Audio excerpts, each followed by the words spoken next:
Freddy Vivas, ¿qué tal? Le doy la bienvenida. Él es experto en inteligencia artificial.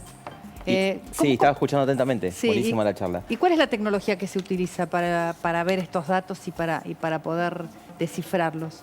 Mirá, me quedo con esa pregunta que hacías de para qué usarlos, ¿no? ¿Para qué usarlos? También. Me parece muy buena pregunta porque en realidad, o sea, lo que estamos hablando es cómo podemos usar los datos para tomar mejores decisiones. Y esto es algo que se habla y se hace muchos años en diferentes ámbitos. En empresas, como decían recién, en gobiernos, en el mundo.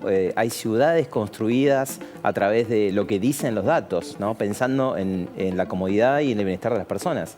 Lo que se conoce como Smart Cities, que son ciudades que se toman, sí, inteligentes, pero en el sentido no de que hay sensores y que hay cosas futuristas, autos voladores, sino que vamos a poner un puente acá, ¿por qué lo ponemos acá? Vamos a poner un colegio para gente con discapacidades. Bueno, vamos a hacerlo acá. Vamos a poner una plaza en este lugar. ¿Por qué? ¿Por qué lo vamos a hacer? Miremos los datos, no lo hagamos donde sea. El transporte también. El transporte. Yo tuve la suerte de trabajar en un proyecto hace unos 7, 8 años de cómo diseñar mejor las líneas de colectivos en el sur de Argentina en base a la movilidad de las personas. ¿Cuánta gente va a la mañana y cuánta gente regresa del trabajo por una zona? Y hacer eso realmente tiene sus frutos. Entonces, estamos hablando de cómo un gobierno podría tomar decisiones basadas en datos, que es basadas en la evidencia, donde podemos ver miles de herramientas que se usan en el mundo. Y es interesante también, yo pensaba y escuchaba lo que estaban diciendo recién. Este censo fue híbrido, digamos, ¿no? También la primera vez que se hacía así, mitad digital, digamos, y mitad presencial. Y eso también tiene una consecuencia en la complejidad de la gestión de los datos. ¿Debería ser todo digital? Yo opino exactamente eso. O sea, y creo que el próximo va a ser 100% digital. Y en otros países, de hecho, no se hacen censos como este. No se hace ya el concepto de censo tradicional, sino que se hacen muestras poblacionales digitales. Y con esa data, si lo haces más seguido, porque incluso es más barato, más preciso, y podría ser más seguro e inviolable, y no habría ningún tipo de duda sobre esto está siendo hackeado o no.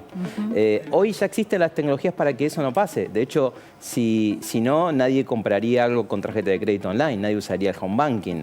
Existen tecnologías como blockchain que aseguran de que seas exactamente vos la persona que está completando ese censo. Se puede usar biometría para identificar la cara de una persona cargando el censo, si queremos, y después anonimizarlo para no saber quién es. ¿No estamos capacitados en Argentina para hacerlo todavía? Sí. ¿Tenemos los elementos o no? Tenemos todos los elementos. De hecho, ¿por qué no se ha hecho así? Bueno, esa es la pregunta, ¿no? Creo que es una evolución también. O sea, estamos hablando de que es la primera vez que se hace en la historia de la Argentina un censo online, y de hecho hay muchas dudas a veces por la transparencia de cómo se gestionan las cosas. No hay como un código abierto que uno pueda consultar exactamente qué se está haciendo, que eso estaría buenísimo, y quizás la evolución también viene por ahí.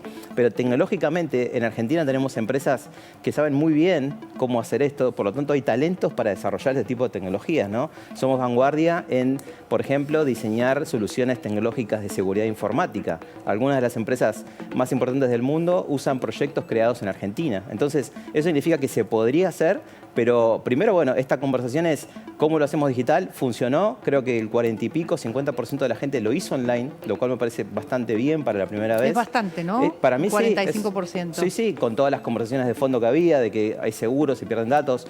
Con todo eso, la gente ya no le tiene miedo a eso tanto. Yo creo que no, pero había suspicacias, ¿no? Con el censo. O sea que aún con eso el número es bastante alto. Entonces creo que la próxima va a ser mucho mejor y mucho para aprender y mejorar, ¿no? Y vos decías que sirve, por ejemplo, para generar proyectos, ¿eh? Yo también te lo decía, generar proyectos individuales o proyectos privados incluso, ¿no? Los privados pueden utilizar esos datos. Mirá, ¿Pueden pedirlos? ¿Pueden conocerlos? Sí, estuve hace un rato mirando la página para ver qué había. Todavía no hay mucha información. La promesa es junio de este año tener toda la data disponible en el portal de INDEC. Todavía no está, por supuesto. Sí se puede acceder, por ejemplo, a unos mapas interactivos, lo cual está bueno. Yo me lo imaginaba en las escuelas, donde puedas verlo y mostrarle a los chicos dónde están las personas. Ahí se ve el mapa. Y poder desglosar un poco más sobre cómo estamos distribuidos poblacionalmente. Hoy es como una cuenta de cuántos somos y cómo estamos distribuidos y no mucho más. O sea, hasta acá lo que está disponible en la plataforma es poco. Sí, pero es como medio lo esperado. Quizás era esperado que llegue antes, pero lo esperado era esta instancia. En la web figura que para junio tenemos toda la data.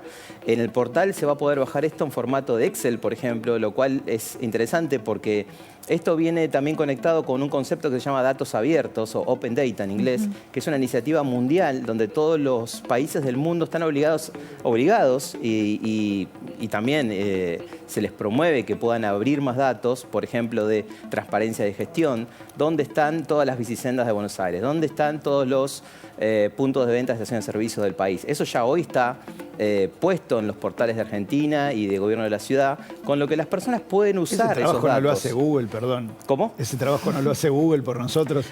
No, nos complementa en todo caso. O sea, uno tiene un negocio y vos querés... Vamos a poner un ejemplo concreto. Querés ponerte un restaurante, ¿no? Con tus amigos te juntaste y vamos a poner un restaurante. ¿Dónde lo ponemos? Claro. ¿No?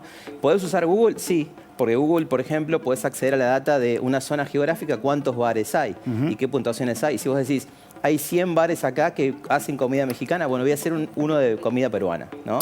Podés tomar decisión con Google, pero si lo cruzás con la información del censo, podés saber en esa zona por radio censal, que son, imagínate, 300 viviendas más o menos, agrupadas, no sabés el nombre de quién vive ahí, pero sabés qué edades tienen, sabés qué características tienen en esa casa.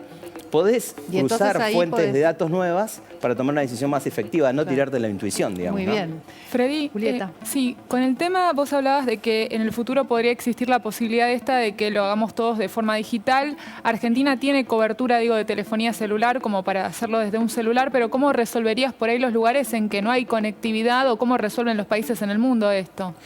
Es muy buena pregunta y de hecho espero con ansias ver los datos de conectividad de Argentina, ¿no? Que me parece un dato clave, poder...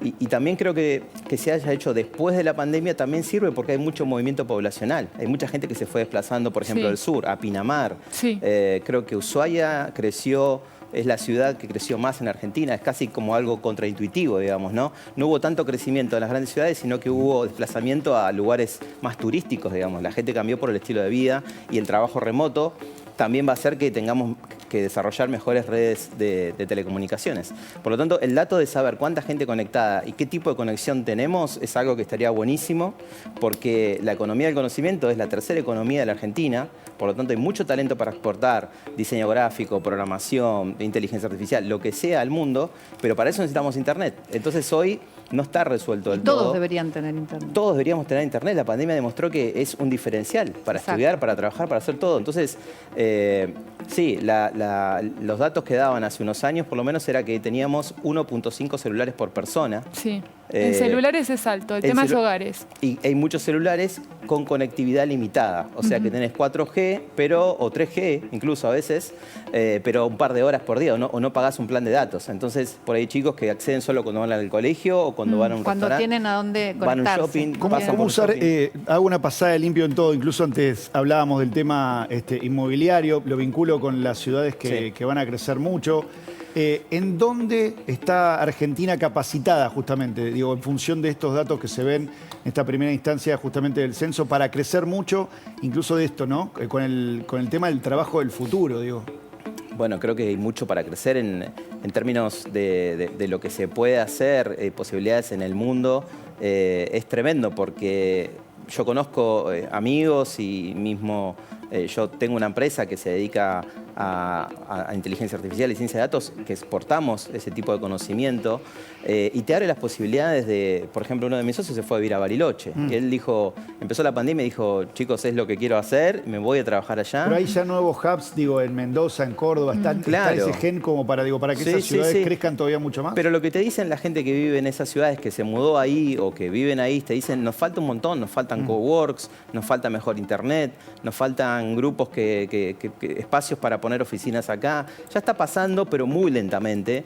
Pero es una iniciativa que en el mundo ya está sucediendo. De hecho, Silicon Valley como meca de la tecnología ya quedó medio en el pasado. Existe, sigue funcionando, pero hay un montón de otros lugares en Estados Unidos, por ejemplo, o mismo en Europa, que están siendo polos de innovación, ¿no? Donde hay por ahí descuentos para poner oficinas, donde hay conexión entre diferentes empresas para que todo funcione mejor. Creo que todo eso estaría bueno y espero que pase en los próximos años, ¿no? Muchísimas gracias.